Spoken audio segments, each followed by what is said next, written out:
Olá pessoal, professor Devanir aqui falando com vocês para mais um vídeo. Na aula passada a gente terminou aqui nesse ponto da intertextualidade, então é a partir daqui que a gente vai começar. Para quem não sabe o que é intertextualidade, né, é a relação que existe entre os textos.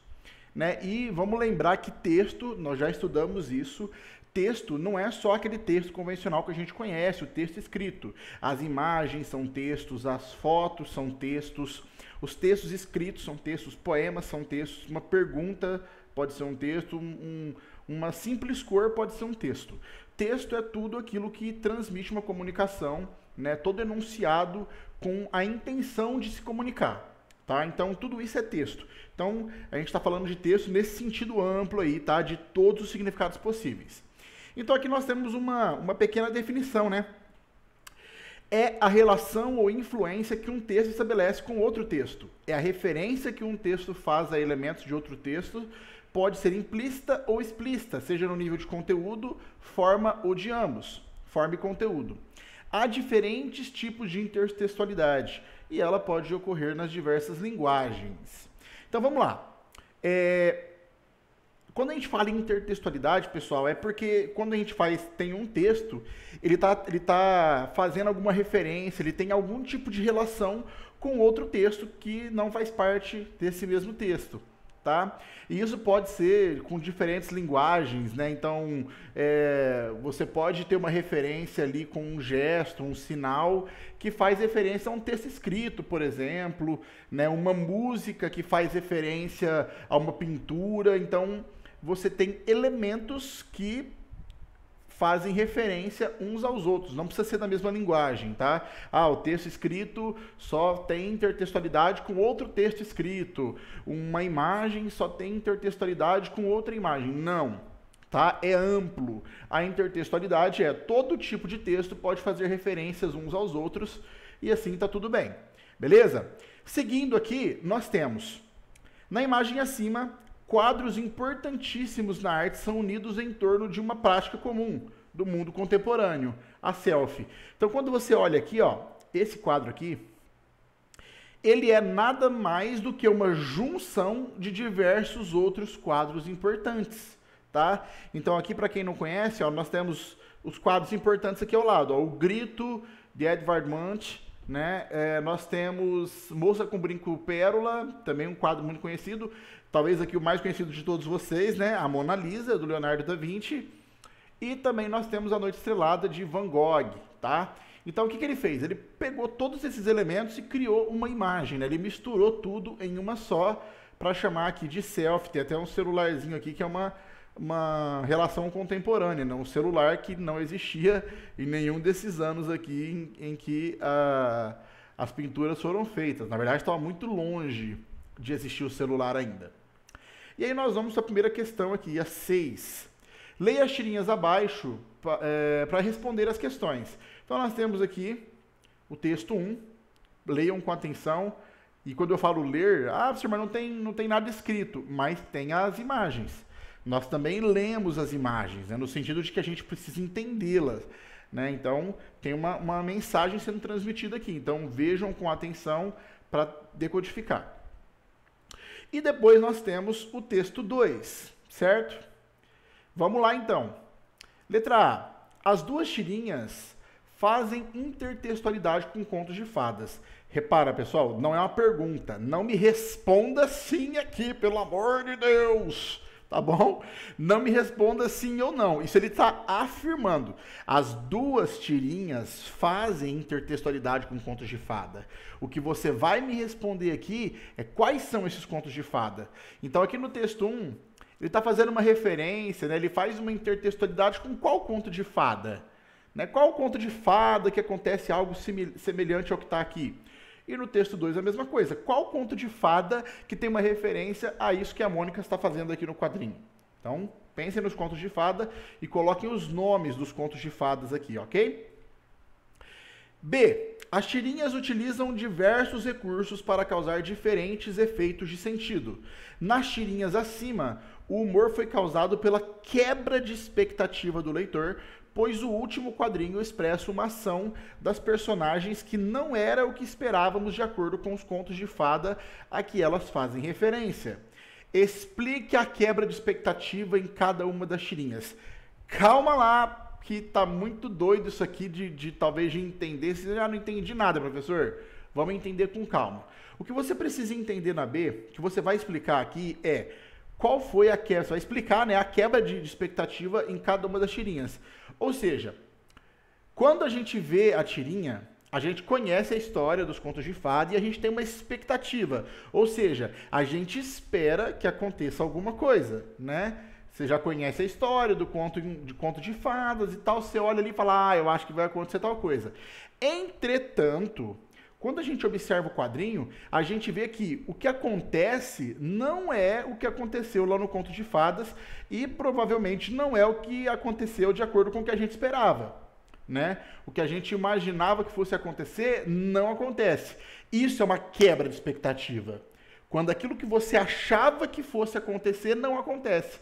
E isso gera humor, tá? Porque o humor ele trabalha com isso. A graça das coisas muitas vezes tá na gente falar algo inesperado, contar algo inesperado, mostrar algo inesperado que as pessoas não estão esperando. E isso geralmente gera humor, tá bom? E aí o que você vai fazer? Você vai explicar essa quebra de expectativa. Então, o que as pessoas esperavam que acontecesse lá no quadrinho 1, que não aconteceu, que causou humor? O que as pessoas esperavam que acontecesse lá no quadrinho 2, que não aconteceu e causou humor?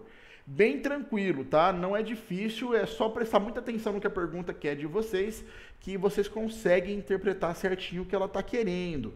Então é só ir aí com cuidado, que fica bem fácil de responder. Letra C. Na primeira tirinha, os balões de fala não contêm palavras, mas imagens para representar os pensamentos dos personagens.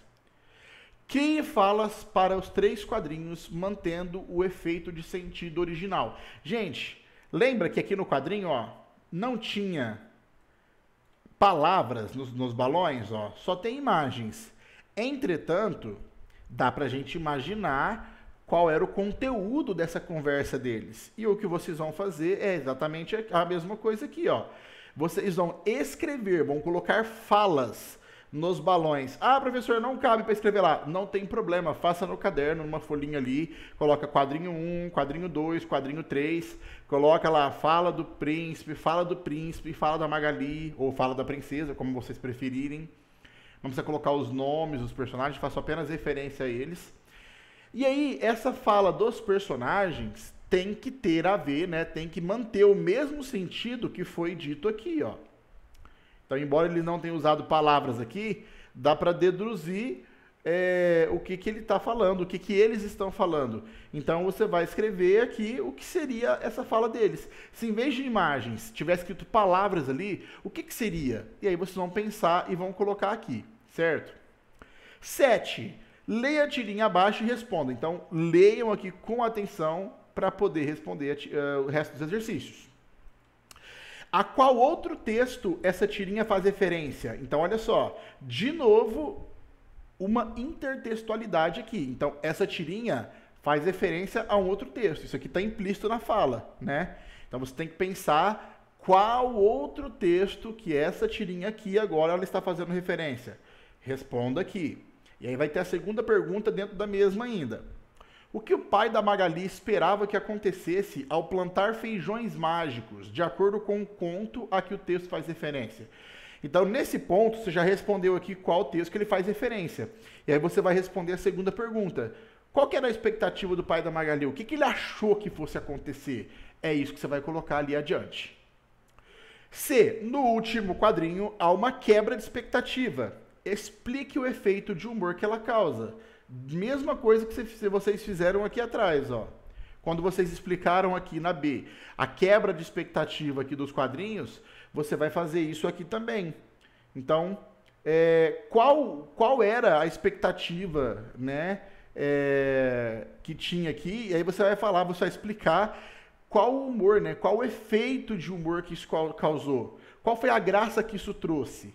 Explica isso. Ah, ficou engraçado por causa disso. Ah, porque como achava que fosse acontecer tal coisa, aconteceu tal coisa, isso ficou engraçado, porque a gente não esperava que acontecesse. É mais ou menos assim que vocês vão criar a resposta de vocês para explicar aqui, em relação ao último quadrinho, por que que teve o efeito de humor, certo? O que que causou ali o efeito de humor ali no último quadrinho.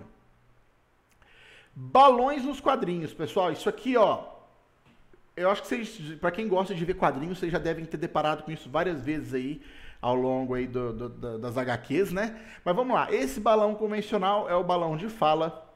Aqui nós temos o balão pontilhado, né, que é o balão de cochicho. O balão nuvem, né, o balão de pensamento. O balão todo ponteado, assim, cheio de pontas, né, o balão de grito. O balão com diversas setinhas, né, puxando ali, que é o balão com a fala de mais de um personagem, quando eles falam juntos, né, a mesma coisa, mais de um personagem fala junto. Nós temos o balão de ideia, que parece o balão de pensamento, mas vem com uma lâmpadazinha ali junto. O balão de dúvida, mesma coisa em relação ao balão de pensamento, mas com ponto de interrogação, indicando que o personagem, tipo assim, não entendeu ou está em dúvida. O balão de exclamação, que é o balão de admirado, quando quer dar um destaque para a reação do personagem e não para uma fala dele. O personagem não consegue se expressar, então, tipo assim, o cara não sabe o que dizer, não sabe o que falar, tem ali aquele balãozinho com as reticências. O balão de choro, choroso, tristeza, esse balão aí que lembra lágrimas caindo. O balão de canto, né, o personagem cantando ali com notas musicais. E o personagem está zangado, balão de raiva, balão escuro ali, cheio de ondinhas ali, tá? Por fim, nós temos aqui 8. Desenhe balões e crie falas para os personagens na tirinha abaixo. Nós temos aqui.